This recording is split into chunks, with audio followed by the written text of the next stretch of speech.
Thank you very much. My name is Ansoy from the BBC. I have a quick question for President Kagame.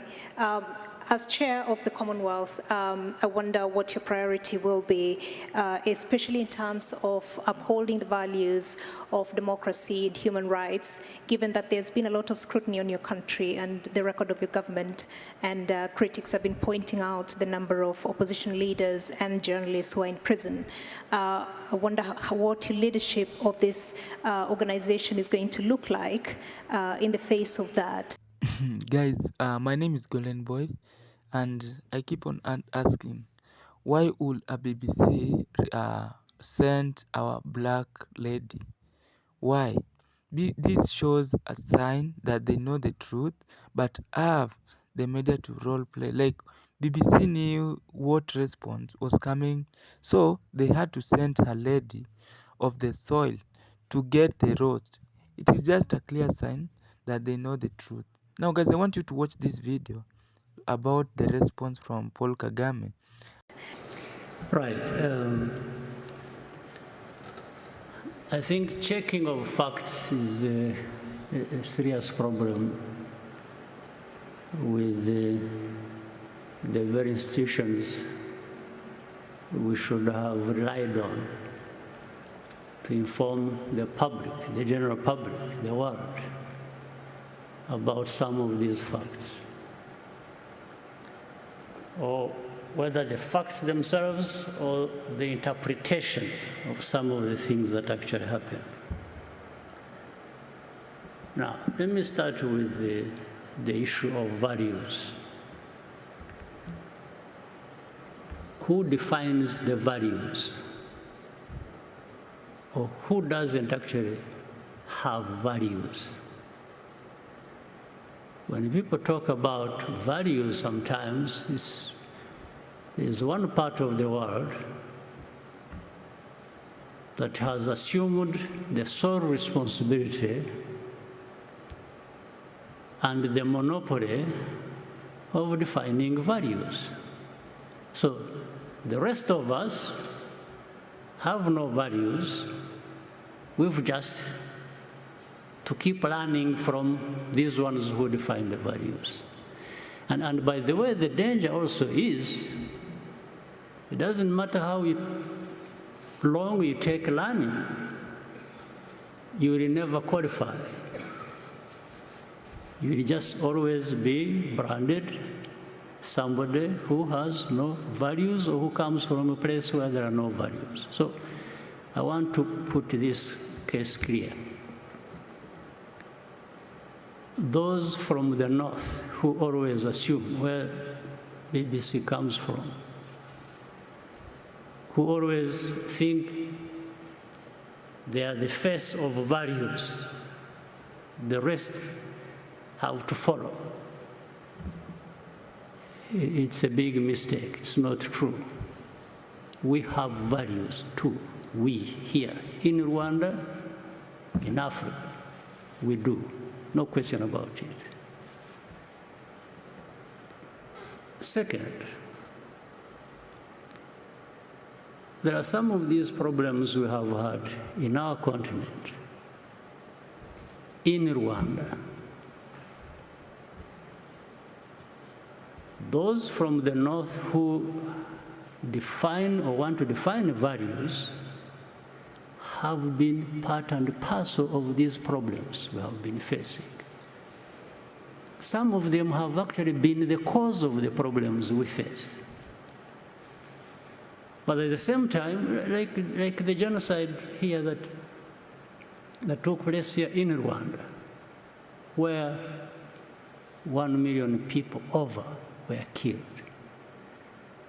Well, I remember, if your memory serves you well too, I'm not inventing anything. The debate that went on at the UN,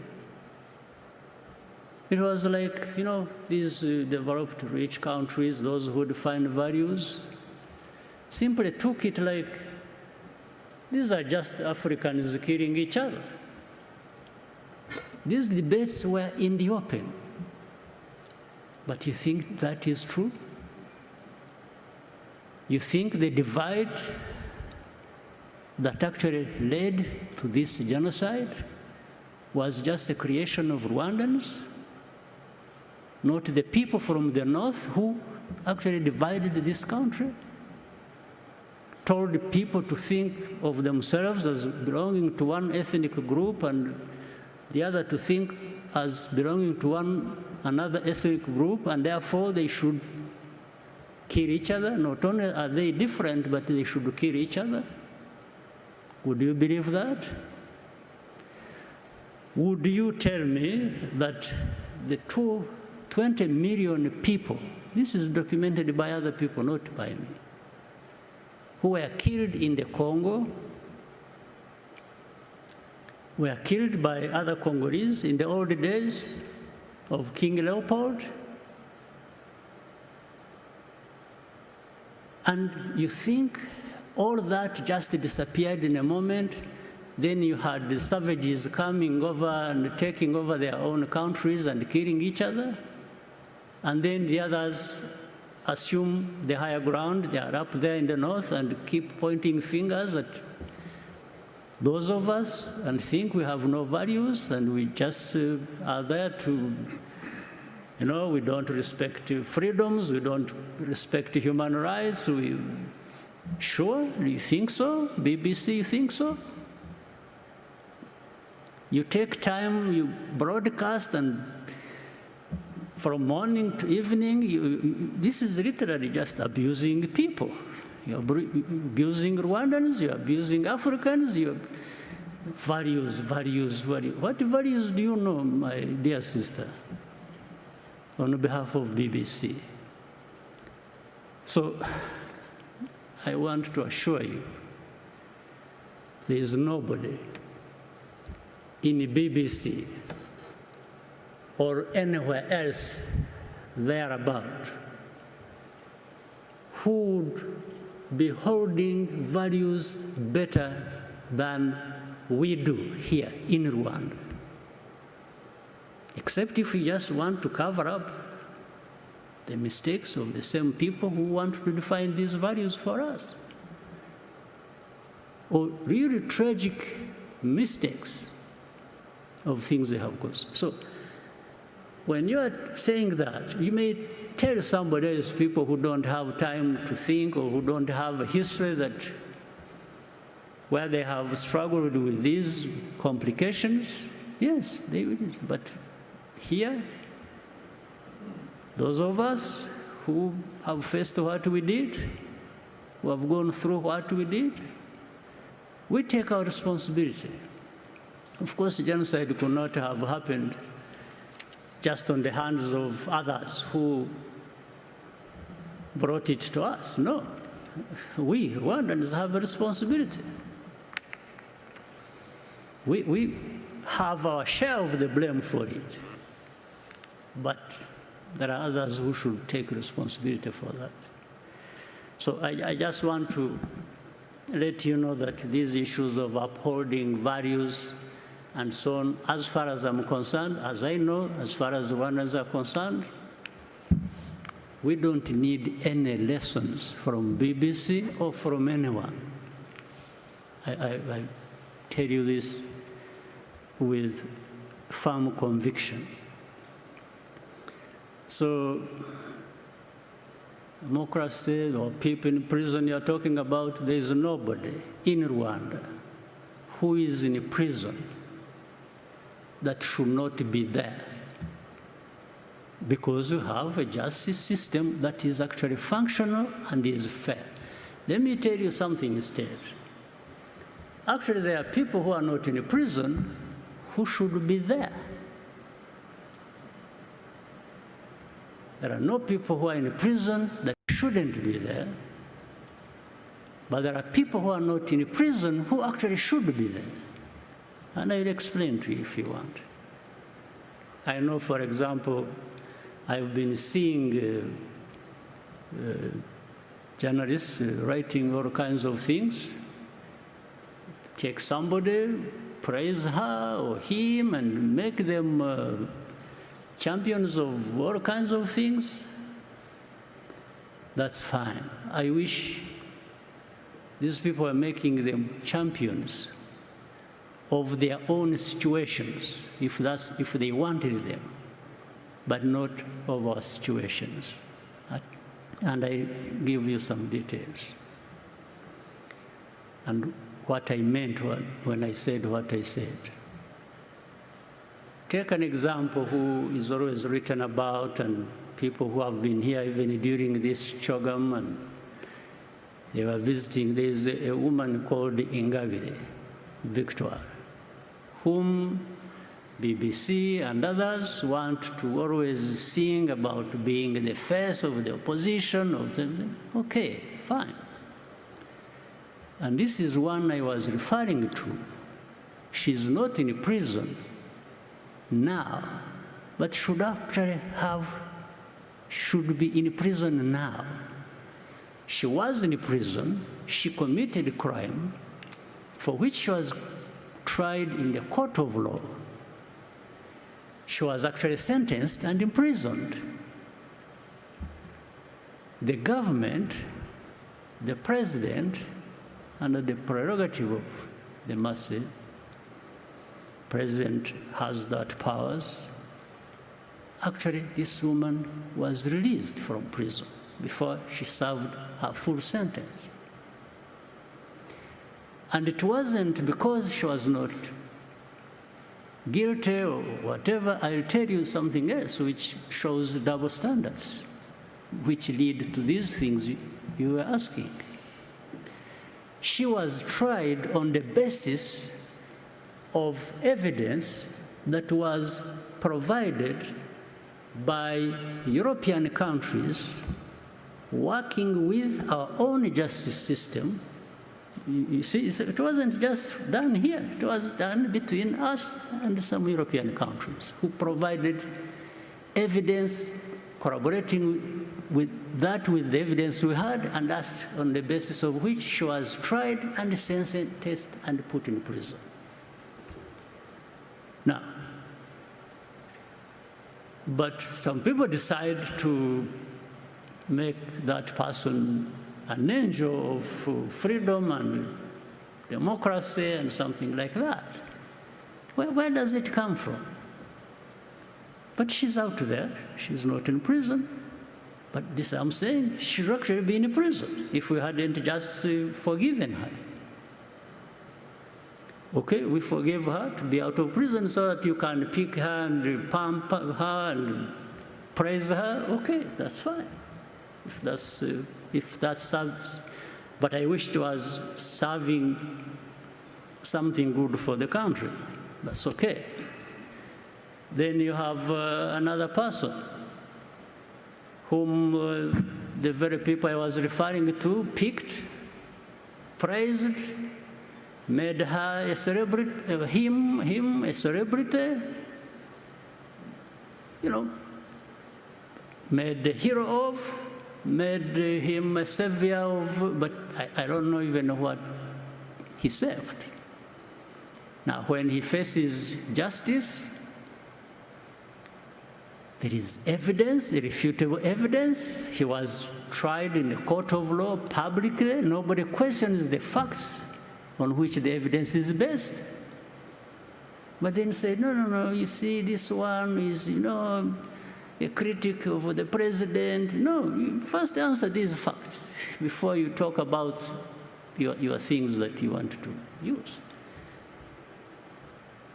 And in fact, this person committed this crime with many others. There are about 21 people in the same case, all of them who pleaded guilty and are implicating this person, and this person was at one time their leader. These are people who were armed, waged violence against families of Rwandans. People were lost their lives. There are victims there. And then there's the one, this person, it comes from America, from Europe, and that this person, and in fact, what is interesting, they come and say, this person, we are not saying he's innocent, but he should be released. And then we ask them and say, okay, if you think he should be released, How about these others who are co-accused with this person who are also in prison? So in other words, they are saying, this person is special. We've made him special, so you should not question that. And then we say, okay, fine. How about the victims? The very people, families that lost their people on the hands of this person. They can't answer that, but they keep insisting.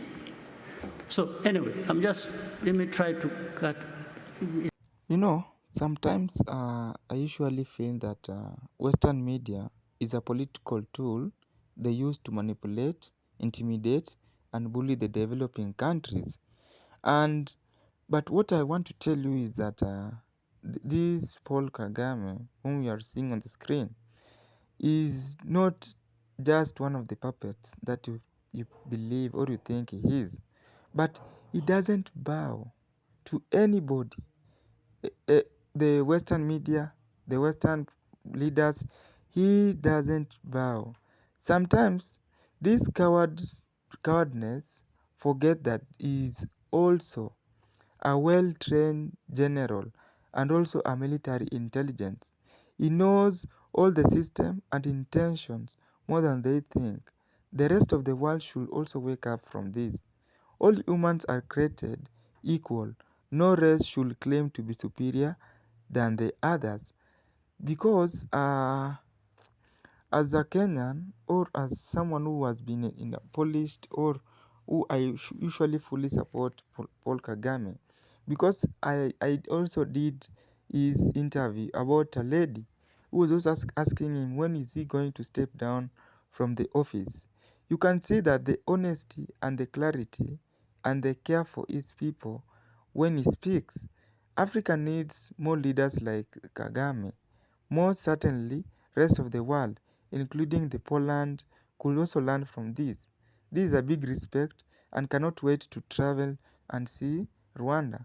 My friends have been traveling to Rwanda, by the way, and also my relative seems to be more interested in traveling in Rwanda. Now, what is really making Africa to bow behind is about the video that I did about the policy deficit. Like, why would Africa will be in a deficit? Like the Western media or the Western world has made Africa to be in a deficit situation where they lack agriculture, they lack minerals, they lack their economy over relies on the Western. Like for example, the war between Ukraine and Russia. You will see the Western leaders or the African leaders will rush to Putin, will rush to that president of Ukraine to beg, or they were begging Putin not to destroy the grain factories that was being processed by the Ukraine. So this means that Africa is really in a deficit situation, and in a deficit situation has been caused by the Western, where a lot of us don't want to listen. They don't want to take care of their own citizens.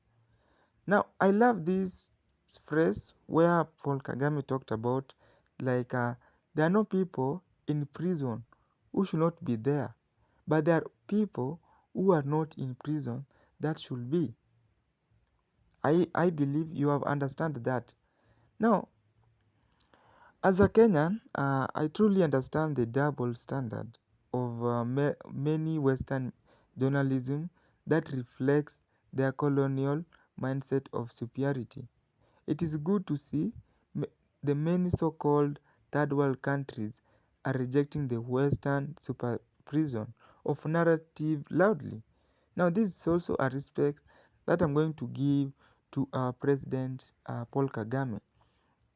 It is high time we stop this questionable situation where we are asking us situation why are our president not stepping down? Why are our president harassing our people? You need to start focusing on your own issues. Now, recently, there was a channel which was deleted, and this channel was talking mostly about Africa and its well being and even the history. Now the Western media, I think, saw this and they filed a complaint to these channels. So they had to erase both the channel from Instagram, Facebook, and even YouTube, and many social media platforms, even TikTok. So this is the truth, that is that the Western world don't want Africa to know the truth. Reason is, when we know the truth, it is the Africans that will rise again. Now I believe this video was very helpful for you, and you understood what Paul Kagame was talking about. Like, we need to stop this biasness where we have that Mutu Wetu slogan. Like, it is like we need to stop this tribalism. Like, when our leaders are in a wrong, they need to be in prison. We need to start copying China, where they don't need to know where you are coming from. They don't need to know where your tribes are coming from. As long as you are corrupt, your only place of survival should be in prison, and that you should go to prison. Okay?